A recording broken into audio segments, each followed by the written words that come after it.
Hi, I'm Tim. Join me in this video as we discuss where you can fly your drone in today's increasingly complex airspace system to include the issue of local private property rights.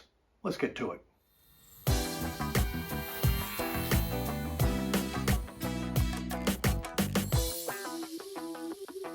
In this video, I'd like to discuss where you can legally fly your drone. I'm going to use the word drone a lot. It applies to any RC model airplane, fixed wing, and helicopter.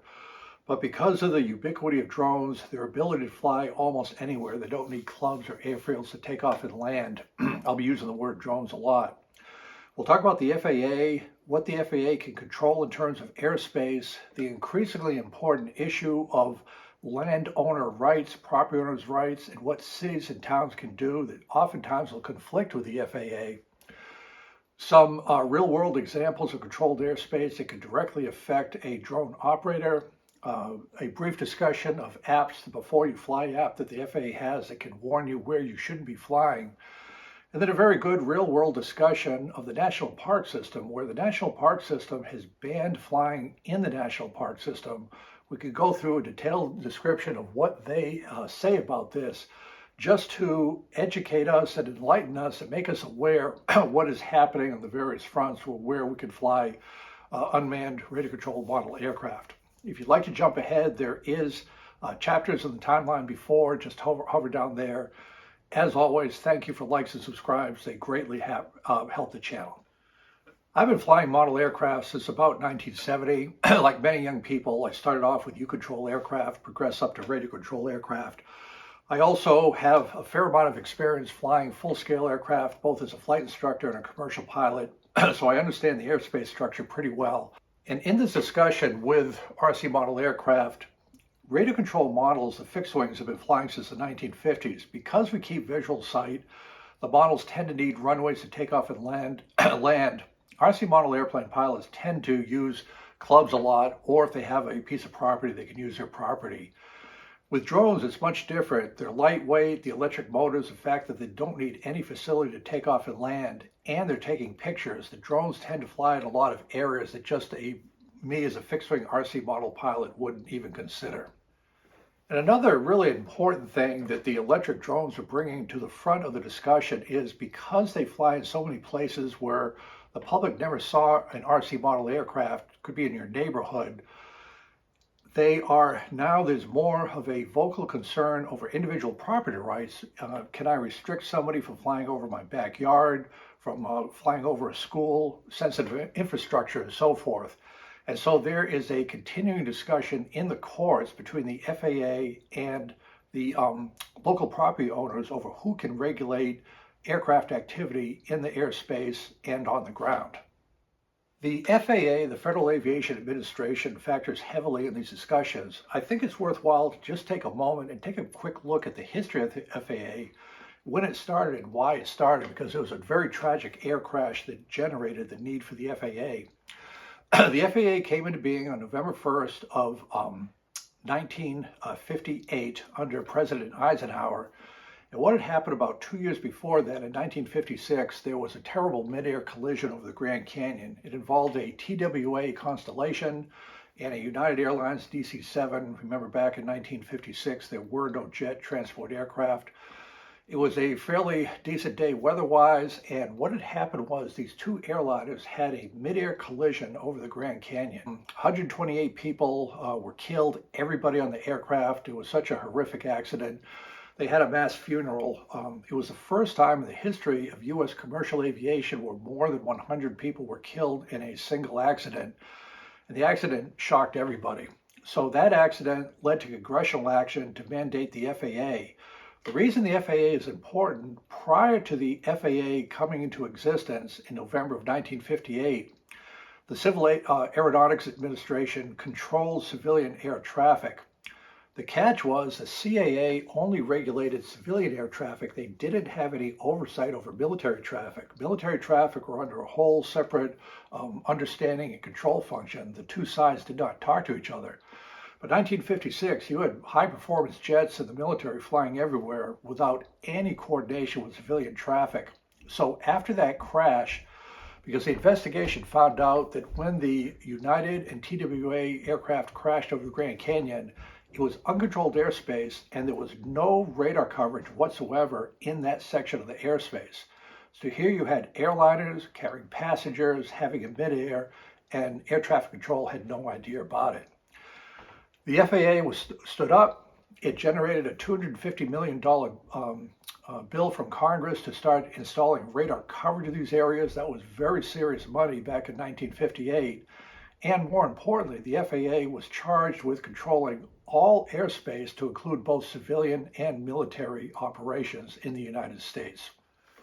So we have the FAA in charge of airspace, but it gets a little bit more complicated. Now, previous to the FAA, really before commercial air transport, the idea of air rights is a Latin phrase. I won't read it to you, but basically the concept was whoever owns the soil, it is theirs up to heaven and down to hell. That meant that whatever land you owned all the airspace above it. So the 1920s, Congress changed that to say, hey, look, looks like air transport, airliners are going to start being a thing. You're allowed to fly in the airspace over property, but how low down to the property can you go? And what the FAA was given when it was stood up is the ability to regulate the airspace, what they call navigable airspace. And that's airspace above the minimum altitudes of flights that includes the airspace needed to ensure safety in takeoff and landing aircraft. Well, what is navigable airspace? Generally speaking, they would say it'd be 500 feet, except when you have to go lower to land near an airport. And if you're over undeveloped areas, 360 feet above the surface, a taller structure in a rural area. So that held for a long period of time. Once drones started happening in 2000, they became more and more available. It became obvious that drones could fly close to a private property owner, such that you had breaches of privacy and you did not have what they call the full enjoyment, the use of your property. So various state and local governments, i.e. not federal governments, started restricting and writing rules and regulations of where drones can and cannot fly.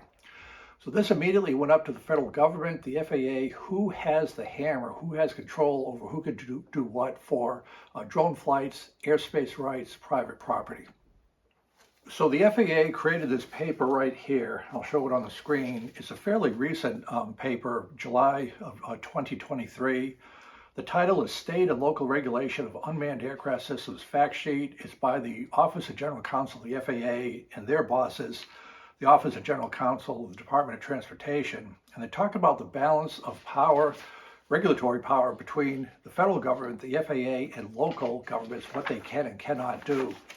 And perhaps the one that we're most familiar with the competing interest of this is noise restrictions. There's a lot of airports in California that don't like the noise of jets on nearby airports. There's a constant battle discussion between the local cities and the FAA whether or not they can regulate takeoff and landing times to meet the noise abatement requirements. But what happens is this paper from the FAA has said each FAA Reauthorization Act, which is congressional funding and direction for what the FAA can do from Congress, has emphasized the congressionally mandated priority that the FAA integrate, control the national airspace system, and be responsible for integrating drones into the national airspace system. So the FAA is legally able to write rules for what drones do in the national airspace system. However, state and local jurisdictions, non-federal, continue to explore the regulation of unmanned aircraft systems drones. Since 2013, at least 44 states have enacted laws relating to drones, affecting issues such as privacy, delivery of prison, contraband, firefighting, law enforcement, and registration.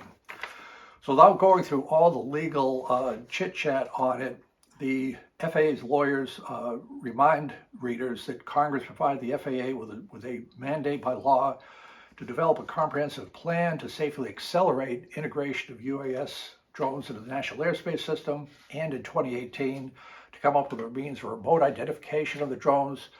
Remote ID is not a safety concern, it's a security concern. They want to have some initial idea where the drone is flying and the takeoff location of that drone in case there needs to be any follow-up action. So that work is going on. Some examples of things that the FAA says governments cannot do. For example, a city cannot ban drone operations over an entire city. That would probably be struck down by the courts because it would preempt the ability of the FAA to regulate airspace over that city. However, if there's a smaller area over that city, say a school or a park, that would probably stand that the city can control that airspace. So some further examples that the FAA believes local entities can control for drones: harassment of individuals, privacy, trespass on property, reckless endangerment, emergency medical services. It goes on. The other thing local communities can do, most likely from the law, is regulate drone takeoff and landing areas. The FAA says it is well established that states have a valid interest in choosing where aircraft may operate on the ground. Laws designating takeoff and landing locations have no direct effect on where a drone may operate in the air. This will have a direct bearing on what the National Park Service can do to restrict drone operations in national parks. And the final portion of this involvement with the FAA and local jurisdictions is law enforcement. The FAA doesn't have a whole army of people to go out and enforce regulations, so the FAA is increasingly working a partnership with local law enforcement because they're going to be the first ones on the scene of a drone incident and try to educate the police on what they can do, what they can't do. It is a LEAP program. We'll give an example of what that LEAP card is. It's off the FAA website, and it's the Law Enforcement Assistant Program. Just a checklist of what cops, the police can and can't do, and who to contact in the FAA for any further enforcement action. Again, this is a moving target. It's an evolving area of the legal discussion, and so there will be further updates to this as the law matures. So this can be confusing, so it always raises the question, well, what do I do as a model airplane pilot? Where can I fly? Where am I going to get into trouble? So if you fly fixed-wing aircraft or drones or helicopters, if you have an AMA club field, you're always going to be okay flying there because a club field is set up in uncontrolled airspace. Probably the absolute most important thing a model airplane pilot needs to be aware of is controlled and uncontrolled airspace. All the rules permit drones to fly within line of sight in uncontrolled airspace. Drones can fly in controlled airspace, but you absolutely need permission from the FAA to fly in that controlled airspace. The app before you fly is a very good initial step to determine pretty much a go, no-go, can I fly in this area? It's on your smartphone, it knows your location, it has enough knowledge of the various restricted areas, controlled, uncontrolled airspace to give you either green, yellow, or red whether or not you can fly there. If it's green, you're good to go. You're in uncontrolled airspace. We have to stay below 400 feet, but that's probably the first thing you should do. Remember, the Before You Fly app just tells you where the airspace is. It cannot get permissions to fly in controlled airspace. That's the land system. That's a separate discussion. You're probably going to be a Part 107 commercial pilot to fly in controlled airspace. The bottom line is that you need permission to fly in controlled airspace. Now, when you go on the FAA website, you'll see a section on operating restrictions and no drone zone areas. Even I find this a little bit confusing, but the FAA expands upon the basic controlled, uncontrolled airspace because there are further restrictions. You could have restricted airspace. It could be a military operating area. The Before You Fly knows that. You can't fly in restricted airspace unless you have permission.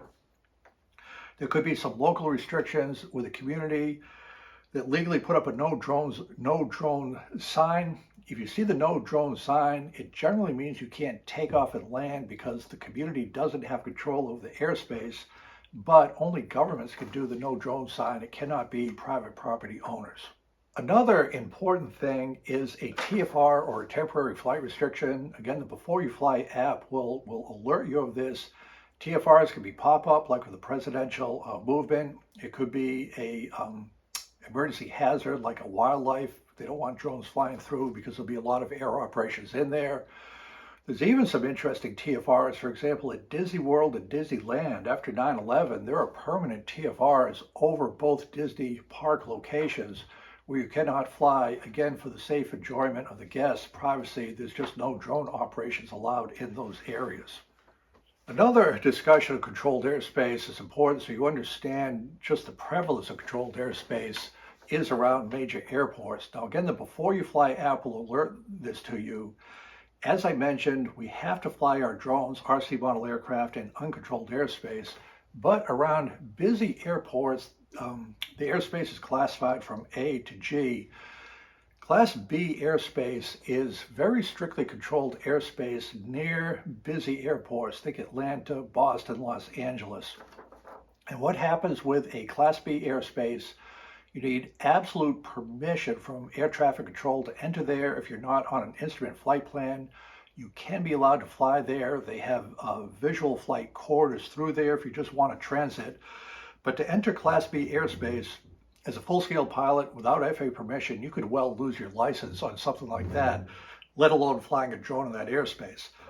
As an example of this, let's take a look at Las Vegas, Nevada and McCarran International Airport, the main airport at Las Vegas. Now here, and I'll show this on the screen, is a view of a sectional chart. A sectional chart is used by general aviation pilots to fly visually, but it gives you an awareness of all the controlled airspace so you know where you can fly, where you can't fly. It takes time and study to understand it. I know that as a former flight instructor, but in this case, we'll have a pretty easy discussion on the Class B airspace and where that is in Las Vegas. So if you look at the chart, those fairly broad blue circular lines that go around the airport, you can see McCarran in the center there. Those blue lines mean one thing only. This is Class B airspace. And you can see that there's notations on there with numbers. So by the airport at the 2 o'clock position, you'll see the number 100, then under it SFC. That is 10,000 feet to the surface. That Class B airspace over McCarran is from the surface up to 10,000 feet. You can see out to the west, it goes 6 miles away from the Las Vegas VOR and up to 10 miles to the east. So all that airspace is from the surface to 10,000 feet above mean sea level, part of the Class B airspace. Those little jagged, looks like mountain symbols above the airport, that's the Las Vegas Strip. Those are all the buildings and towers of the Las Vegas Strip. You cannot fly a drone, RC model airplane, helicopter in that Class B airspace unless you have permission from air traffic control. There's a lot to see on the Vegas Strip with a drone, but if you fly there, you're in immediate violation of the Class B airspace, and that is a very serious issue for anybody, whether you're flying drones or RC model airplanes. Again, the Before You Fly app will alert this to you if you think there's a good idea to fly your drone on the Strip, and you would not be allowed to do that. So the final section of just all that's going on with restrictions of where we can and cannot fly our RC models, I'd like to give a little discussion on unmanned aircraft in national parks. Now, when you travel around, especially in Europe, you go to popular sightseeing areas like cathedrals, you will see posted right there, it's a no drone zone. They just don't allow any flying. That's their rules, their regulations, but that is happening more and more. Back in the United States, as I mentioned, we have the FAA, property rights, the courts are kind of figuring out who can do what to whom. But what's happening with the National Park Service is of interest to flyers because the National Park Service has by and large banned drone RC model aircraft flying from any national parks. And there's a lot of national parks out there, from Yellowstone to the National Mall in Washington, D.C. So the National Park Service website itself has unmanned aircraft in the national parks. They describe what is going on, what the park can do, what they can't do, some questions and answers. It's worth going through this just for a minute. For the background, the National Park says there's been a dramatic growth throughout the United States, number and use of unmanned aircraft during recent years. They define unmanned aircraft, but they say most of them are drones that can be used for any purpose, including recreation or commerce. In some cases, the drone's use has resulted in noise and nuisance complaints from park visitors safety concerned. One documented incident in which wildlife were harassed by a drone. Small drones have crashed in geysers in Yellowstone National Park. Drones have attempted to land on the features of the Mount Rushmore National Memorial, and they've been lost over the Grand Canyon, and they've been stopped from flying in the prohibited area near the mall in Washington, D.C. So the The National Park Service knows they have a problem. They've promulgated some regulations on what the various park directors can do and what the action applies to, because the National Park Service can't control the airspace over the parks. It applies to the launching, landing, and operation of unmanned aircraft on lands and waters administered by the National Park Service. They say the National Park Service, our ability to regulate things ends at the park boundary, and it doesn't modify any requirement by the FAA on what you can do on the airspace. So they have some questions and answers. Why did the National Park Service restrict unmanned aircraft? They realize as many activities visitors do here. They want them to be able to enjoy the natural, historic aspects of the park. However, the park says, due to serious concerns about the negative impact that flying unmanned aircraft can have for safety of visitors, staff, and wildlife, it's been restricted in all but a few parks. So that's where we are. Just an example of model airplane flight in the National Park Service. By and large, is prohibited. The rules are stated there. You can get exceptions, but you have to ask to do something of that nature. And finally, I just want to emphasize the big distinction between controlled and uncontrolled airspace.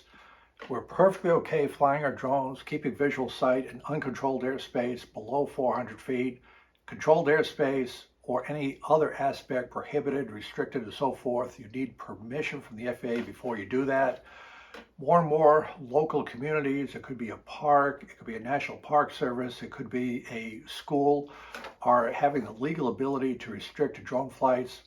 The best thing to do is just see if there's any signage, check with local authorities, the town, park superintendents to see if you can fly there, and always check the Before You Fly app. That'll give you a very good indication of the legality of the airspace you're about to take off in, and you can fly in that manner.